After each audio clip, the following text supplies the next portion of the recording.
prepared to confront your deepest fears, welcome to our world. Welcome to the Horrorscape Chronicles.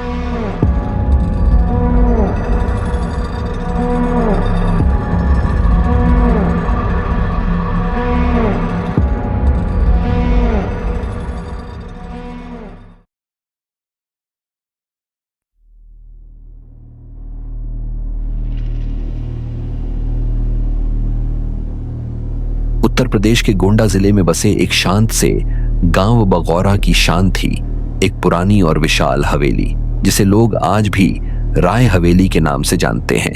लाल ईंटों से बनी ऊंची मेहराबों और काले पत्थर के फर्श वाली इस हवेली में पहले रौनक थी, लेकिन अब वह सिर्फ राख, डर और रहस्य का पर्याय बन चुकी है। हवेली की रौबदार दुनिया। सन 1971 में इस हवेली में रहते थे ठाकुर रघुवीर सिंह, जो इलाके के प्रभावशाली जमींदार थे। उनका स्वभाव कठोर और रुतबा इतना कि गांव की पंचायत भी बिना उनकी मंजूरी के सांस नहीं लेती थी। ठाकुर के परिवार में उनकी पत्नी, एक बेटा और एक बूढ़ी मां थी। हवेली में काम करने वाले नौकर चाकरों की कोई कमी नहीं थी। उसी दौरान गांव में रहने वाली एक 17 साल की लड़की माधुरी भी हवेली में काम करने आई।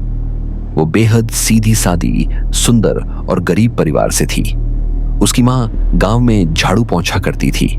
हवेली के भीतर अधूरा प्रेम या पाप। माधुरी को ठाकुर की पत्नी के लिए खाना बनाना, सफाई करना और उनके बेटे को ट्यूशन में मदद करना जैसी जिम्मेदारियां दी गई थीं। लेकिन समय के साथ ठाकुर की नजरें बदलने लगीं। वह अक्सर माधुरी को अकेले में बुलाते, उसकी तारीफ करते और धीरे धीरे उसकी तरफ झुकते गए। गांव में कानाफूसी शुरू हुई, लेकिन कोई खुलकर कुछ नहीं बोलता था, क्योंकि मामला ठाकुर का था। 1 नवंबर 1971 जब माधुरी गायब हो गई, एक सुबह माधुरी अपनी मां को बिना कुछ कहे हवेली गई और फिर कभी लौटकर नहीं आई। उसकी मां ने कई बार हवेली जाकर पूछा, लेकिन ठाकुर की पत्नी ने कहा कि माधुरी नौकरी छोड़कर कहीं चली गई होगी। गांव वालों ने कुछ दिन तक खोजबीन की, लेकिन फिर मामला धीरे धीरे शांत हो गया। माधुरी की मां, जो अब पूरी तरह टूट चुकी थी, अक्सर हवेली के सामने खड़ी होकर रोती और कहती, तुम सबने मेरी बेटी को छीन लिया, अब वो ही तुम्हें चैन से जीने नहीं देगी। 15 दिसंबर 1971 वो रात जिसने हवेली को श्मशान बना दिया, ठंडी की रात थी। गांव के लोग अपने अपने घरों में अलाव के पास बैठे थे। तभी रात के करीब 1:30 पर हवेली से तेज चीखने और टूटने की आवाजें आने लगी। लोग दौड़े, लेकिन जब तक पहुंचे पूरी हवेली धू धू कर जल रही थी। आग इतनी तेज थी कि कोई अंदर जा नहीं सका।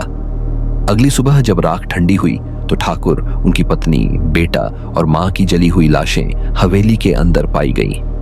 लेकिन सबसे अजीब बात यह थी कि आग की शुरुआत हवेली के पूजा घर से हुई थी, जहां हमेशा जल के कलश रखे जाते थे। किसी ने वहां कभी चूल्हा नहीं जलाया था। आंखों देखी गवाही। वो कौन थी?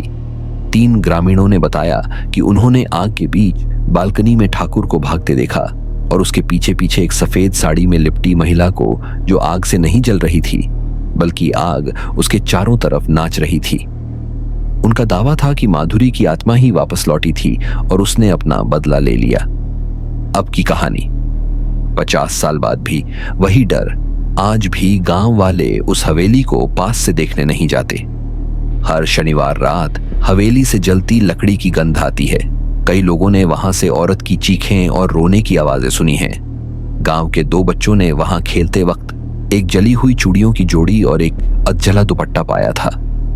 2021 की घटना। नया शिकार। एक युवक, रोहित, जो YouTube के लिए haunted places in India series बना रहा था, उसने राय हवेली की कहानी सुनी और वहां वीडियो शूट करने गया। रात 12 बजे वो हवेली के अंदर गया, लेकिन सुबह तक वापस नहीं लौटा। गांव वालों ने उसके बैग और कैमरा बरामद किया। कैमरे की आखिरी रिकॉर्डिंग में सिर्फ जलती दीवारें, एक लड़की की धीमी हंसी और फिर अचानक अंधेरा था।